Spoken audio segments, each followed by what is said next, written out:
1. Don't look for trouble. I know, it sounds dumb, but it's the foremost guideline to follow. If you know you're prone to violence when drunk, don't drink. If you're going back home late at night, avoid dangerous areas. Learn to identify threats. Obviously, you don't want to get near someone whose face is half hidden by a hoodie when you're walking home late at night. If your attitude is to not get in trouble, you're never going to consciously ask for it, but you might send some signals that can be interpreted as such. In some countries, for instance, eye contact can be interpreted at its most basic level. 2. Don't look like a victim. Sure, you never want to put yourself in such positions of possibly being attacked. You stay out of bad areas. You avoid volatile social settings and behaviors. But in the end, sometime in your life, you're going to stumble into a bad area or volatile settings and behaviors. Don't look like a victim. When you're walking down the street, don't hold your head low and look like you are trying to go unnoticed, likely out of fear. Hold your head high. Walk with confidence.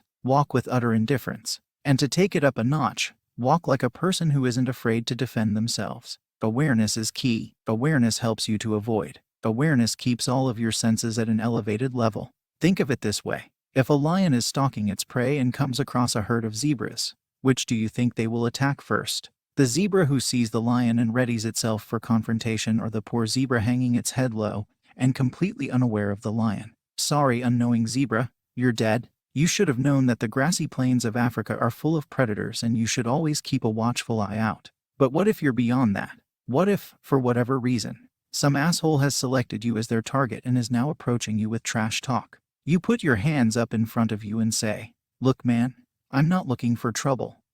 I'm sure you're not. If I did anything to make you think I was, my bad. I'm cool. I respect you. I've got no problem with you. All right. At this point, all eyes are on him. It's likely people are watching. He will look like an idiot if he engages you after that. And if he's going to no matter what, well, there's nothing you can do about it. You're going to have to defend yourself. And that's why you have your hands in front of you as you say those words. You're not given a universal sign of surrender. You're in a position to defend yourself. You speak calmly, cool, and collected. Fake it if you need to.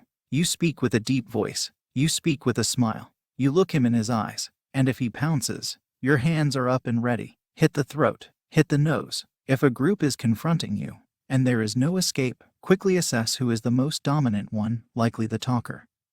But not always. Hit him first. Chances are if you take him down with a hit to the throat, nose, or philtrum, they'll back off.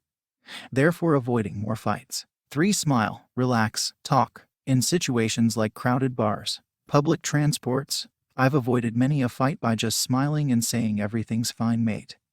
Have a good evening.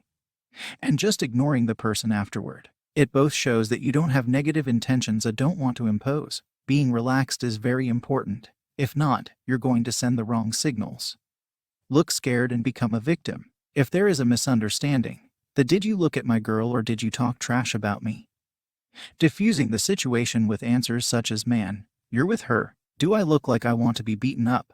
Or mate, I've never heard of you but you look all fine to me. I'm Danny. What's your name? Might work better than you think. 4. Destabilize. Once, a motorbike bumped me in the rear. My first reaction was to run after the motorist and ask him in a very worried tone, "Dude, are you all right?" He was entirely at fault and was about to get angry. He completely forgot about his anger. 5. Forget your ego. Carrying a passed-out friend in your arms all the way to the hospital is being brave. Opposing a random drunk in a random bar is idiotic. They are nobodies to you and you are nobodies to them. Look away, enjoy your night and let them pretend they're alphas for a couple more hours. In the case of an insisting potential aggressor, I found that sentences such as, "Dude, you're twice my size." That wouldn't even be fun for you or man. Why a small guy like me would look for trouble with a big strong dude like you? Offered just enough flattery to let you go away. 6. Share stuff. Amazing diffusing tool. Share food, a drink, a smoke. Hey, dude, no, I don't recall saying anything about you or your country. I don't see why I'd do that. Grab a smoke, want one? You never know instantly how to relate to people. But the food is the lowest common denominator as soon as there is a relation.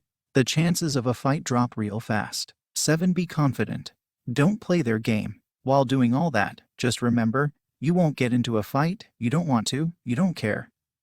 And you're not at fault. It's not a pretext to start the hostilities. It's a tool to keep on avoiding their games. I feel like I want to punch someone tonight happens to me too sometimes. Mate, had a bad day. 8. Recognize what they want. Do they want to play? Are they drunk or high and unable to control their urges? Do they want your wallet? Playful, impulsive, or moody people can be diffused pretty easily. Raving drunks are avoidable. They'll forget about you in a minute. On at least 2 occasions I have effectively avoided a fight by proposing an arm wrestling contest and losing.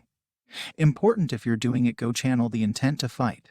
Losing close is better if you can pull it out. As for the rest, if giving something is worth your safety, why not? 9. Learn when to walk away. Don't let the situation linger. You've made friends with a playful aggressor. Good, now it's time to go home. You just diffused a drunk. Leave the club and don't give him another chance. Do you see a knife, a group, or an insurmountable situation in your very near future? Run somewhere crowded, near bouncers, jump in a bus, a taxi.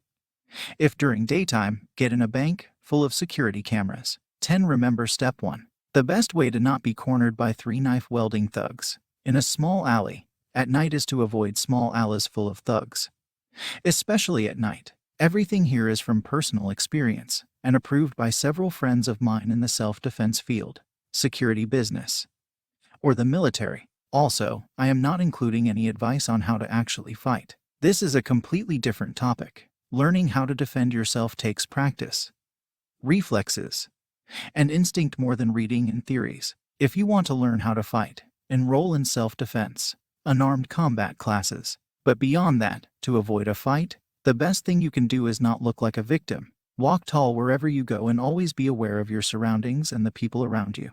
I can spot trouble a mile away. I walk with confidence, even in the darker corners of the city I may be in. Don't go looking for trouble and always keep an eye out for trouble.